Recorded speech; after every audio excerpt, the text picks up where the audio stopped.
మైత్రి movie makers అలాగే దిల్ రాజు గారి ఇంట్లో ఐటీ దాడులు అయితే జరిగాయి, ఎందువల్ల జరిగాయి అనేది మాట్లాడదాం. అసలు ఎందుకు దాడులు జరిగారు, వీళ్ళు చేసిన తప్పేంటి అనేది మాట్లాడుకుందాం. అసలు వీళ్ళు ఏం తప్పు చేశారు, ఎవరింట్లో రైడ్ చేశారు అనేది మాట్లాడుకునే ప్రయత్నం చేద్దాం. ఇప్పుడు టైం వేస్ట్ చేయకుండా వీడియోలో ఎంటర్ అవుదాం. First of all Mythri movie makers వాళ్ళు అలాగే దిల్ రాజు గారి ఇంట్లో రైడ్ అయితే జరిగిందంట. ఎందువల్ల జరిగింది, వీళ్ళు బ్లాక్ మనీని వైట్ మనీగా మారుతున్నారు సినిమా పేరుతో అనేది రైడ్ అయితే జరిగిందంట. అయితే ఈ రైడ్ మామూలు రైడ్ కాదు, ఐటీ వాళ్ళు అంటే మనందరికీ తెలిసిందే. వాళ్ళు డబ్బులు ఎక్కడెక్కడ దాచినా, ఏ ప్లేస్లో దాచినా, ఎలా దాచినా వాళ్ళైతే పూర్తి కనుక్కుంటారు. ఆ రకమైన ఇన్ఫర్మేషన్ వాళ్ళ దగ్గరే ఉంటుంది. ఆ రకమైన ఇన్ఫర్మేషన్ పట్టుకునే వాళ్ళు దాడులు జరిపారు అని చాలా మంది అయితే చెప్తున్నారు. అసలు వాళ్ళు ఎందుకు దాడులు చేశారో తెలుసా భయ్యా, వీళ్ళు ఏం తప్పు చేశారో తెలుసా? ఏం తప్పు అంటే, మూవీ అయితే రిలీజ్ అవుతుంది. రిలీజ్ అయినప్పుడు వీళ్ళైతే పోస్టర్ అయితే వేశారు. ఏంటి, ఈ మూవీ ఇంత కలెక్షన్ క్రాస్ అయింది, ఇంత కలెక్షన్ క్రాస్ అయింది, ఊహించిన విధ్వంసం క్రియేట్ చేయింది. ఈ రకమైన పోస్టర్ వేయడం వల్ల ఐటీ వాళ్ళకి డౌట్ వచ్చి, వీళ్ళు నిజంగా ఈ మూవీ ఇంత కలెక్షన్ క్రాస్ అయిందా? దాదాపు ఇప్పుడు చాలా సినిమాలు అయితే రిలీజ్ అవుతున్నాయి భయ్యా. ఎగ్జాంపుల్ ఏదో ఒక సినిమా తీసుకోండి, దాదాపు ఆ సినిమా 50 కోట్లు కూడా క్రాస్ అవ్వదు, 30 కోట్లు కూడా క్రాస్ అవ్వదు.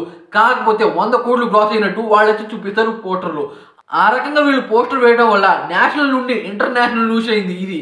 దీనివల్ల వీళ్ళు ఖచ్చితంగా బ్లాక్ మనీని వైట్ గా మారుతున్నారు అనేది ప్రూవ్ చేయడానికి ఐటీ దాడులు అయితే జరిపారు వీళ్ళు. అదే కాకుండా ఐటీ వాళ్ళు ఏమని చెప్పారు అంటే, అసలు మీరు ఈ రకంగా పోస్టర్ వేయడానికి కారణం ఏంటి, ఎందుకు వేస్తున్నారు, అసలు ఇంత కలెక్షన్ గ్రాస్ ఇవ్వలేదు, ఏ రకంగా గ్రాస్ అయినాయి, మీరు ఇలా వేయటం అసలు కరెక్ట్ కాదు అనేది ఐటీ వాళ్ళైతే వీళ్ళకైతే క్లియర్ కట్ గా చెప్పారు, దిల్ రాజు గారికి అలాగే మైత్రి మూవీ మేకర్స్ వాళ్ళకి. ఇంకో విషయం ఏంటంటే, మైత్రి మూవీ మేకర్స్ అలాగే దిల్ రాజు గారికి కేవలం సినిమాలే కాదు, వీళ్ళకి బయట నుండి కూడా కొన్ని వ్యాపారాలు అయితే ఉంటాయి.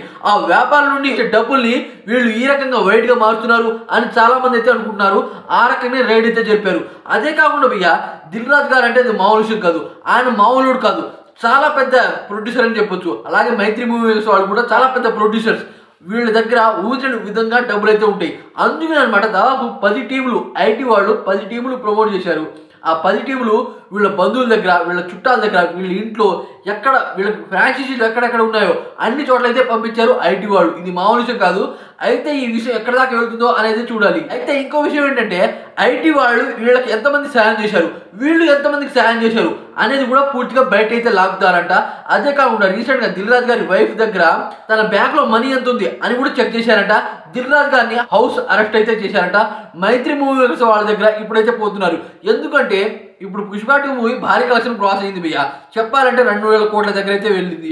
అయితే మూవీలోనే ఇంత వచ్చిందా, లేకపోతే బయట బిజినెస్ నుండి వీళ్ళు ఈ రకంగా తెచ్చి ఈ మూవీలో కలిపేసి వైట్ మనీ చేస్తున్నారా అని డౌట్ వచ్చి చాలా మందిని అయితే క్వశ్చన్ అయితే చేస్తున్నారు భయ్యా. ఈ విషయం ఎక్కడ దాకా పోతుందో చూడాలి. అలాగే దీని గురించి ఎప్పటికప్పుడు అప్డేట్ ఇస్తూనే ఉంటాను. మన ఛానల్ని లైక్ చేసి ఛానల్ని సపోర్ట్ చేయండి భయ్యా.